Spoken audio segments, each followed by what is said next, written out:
Hello. I wanted to make a video and talk about mm, my memories from 10 years ago today, as well as some things that happened uh, shortly after in all the chaos. One of the reasons I guess I wanted to do this is because that feeling of confusion, disbelief that something this horrible was happening, as well as all the chaos of information coming out at the time.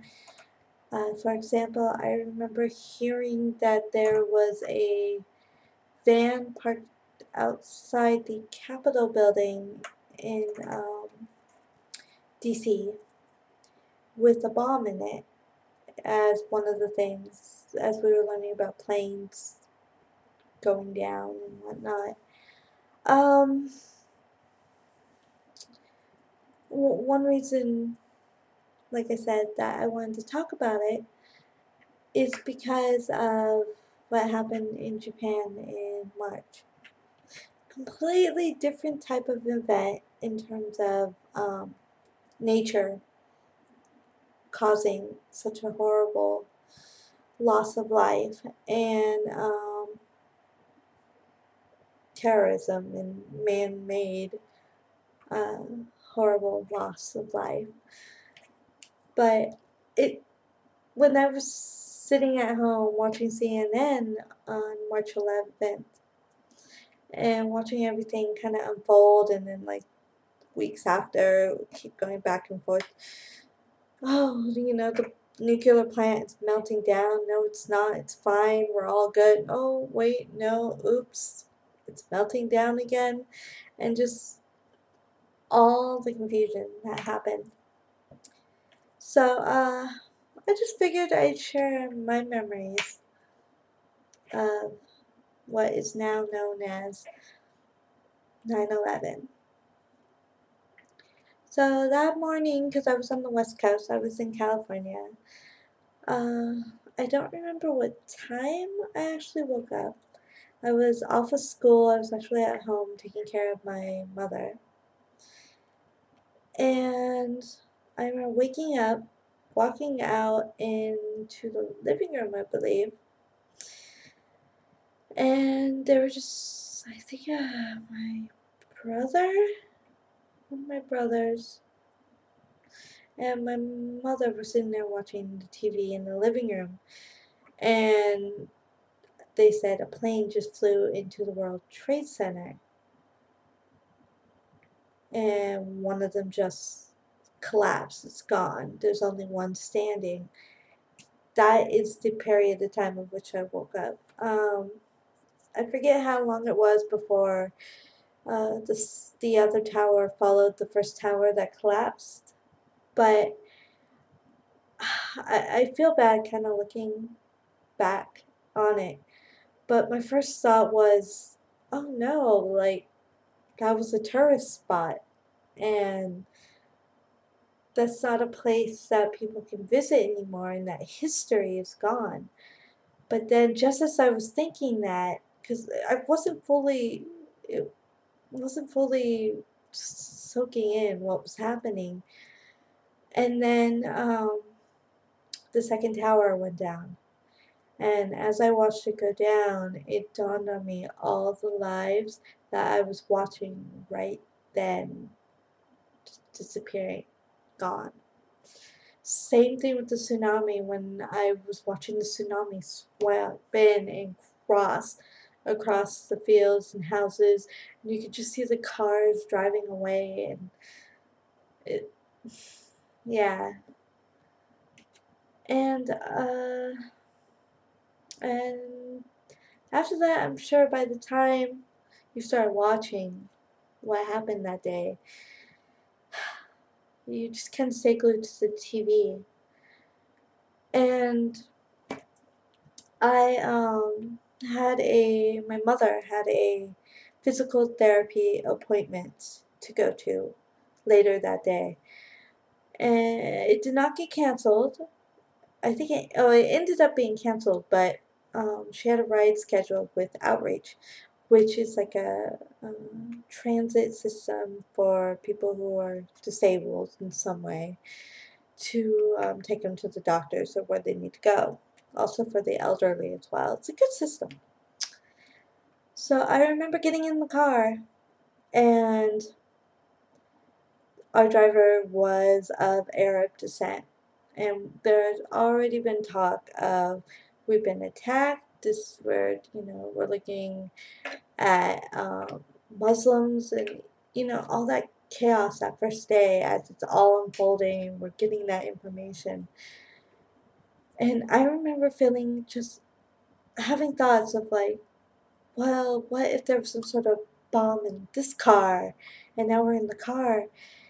And I stopped myself, and I realized at that moment I understood the fear that happened in America after Pearl Harbor, and the fear that caused the roundup and internment of Japanese citizens in America. And looking back at it and having that history, and I studied that history. I read uh, personal accounts from people who were interned. I interviewed a couple, a married couple who were interned. And having that history, I realized how wrong my thinking was, being able to look back at that. But yet, I couldn't wrap my mind around why that would happen. Because in my mind, if you look at the Holocaust, you're rounding up people. And granted, we weren't sending Japanese to, gas chambers, the gas showers, but you're still rounding them up and entrapping them. So I didn't understand, like, it was just so hypocritical what happened then. But then that day, sitting in that car, I understood it. I understood that fear. And I still had some of that fear until I think it was a few weeks after 9/11. Um, there was a Sheik man. He turban, so very Western mind, stereotypical Arab, and Middle Eastern descent, and oh no. And he was dressed nicely, kind of like you would think a salary man, blouse shirt, slacks, older gentleman. And he had on his chest, safety pin, a piece of paper that said, "I love America."